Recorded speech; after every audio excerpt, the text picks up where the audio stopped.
Hi all. Second special ఏంద్రా అంటే mutton dum biryani. Mutton కూడా తీసుకొచ్చాడు తను. ఇంకా చాలా రోజులు అయిపోయింది కదా, ఇంకా వాళ్ళు ఉన్నారు, అందరం తినచ్చులే అని చెప్పి ఈ మటన్ ని పులుసు చేయాలా లేకపోతే బిర్యానీ చేయాలని చెప్పి కొంచెం చర్చలే జరిగాయి. కానీ మొత్తానికి మటన్ బిర్యానీ అని ఫిక్స్ అయ్యాము. నాకు తెలియదు ప్రాసెస్ అయితే, నేను కూడా ఫస్ట్ టైమే చేయడము. చికెన్ బిర్యానీ అయితే కొంచెం అలవాటు ఉంది కానీ మటన్ బిర్యానీ అస్సలు అలవాట్లేదు. సో ఇంకా నేనైతే యూట్యూబ్ ని ఫాలో అయిపోయాను. యాజ్ టీజ్ వాళ్ళు చెప్పిన ప్రాసెస్ అన్ని చేసేసాను. అండ్ ఈ రైస్ మాత్రం నేను ఇంట్లో రైసే యూజ్ చేశాను. నేనేం సపరేట్ గా అయితే బాస్మతి రైస్ అలాంటివి ఏం తెలియదు, ఇంట్లో రైస్ నే యూజ్ చేశాను. రైస్ వాటర్ లోనే నేను బిర్యానీ మసాలా కూడా వేసాను. సో అందుకే నా వాటర్ అలా అనిపిస్తా ఉంటుంది చూడడానికి.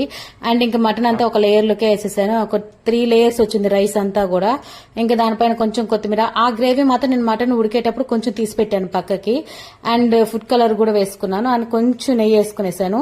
నేను ఇలాగే దమ్ చేశాను, వాళ్ళు అలాగే చూపించి నేను అలాగే దమ్ చేశాను. బాగా వచ్చింది. రైస్ కూడా చాలా పొడి పొడిగా వచ్చింది. అనిల్కి అయితే చాలా బాగా నచ్చింది, ఫస్ట్ టైం అయినా సరే గానీ.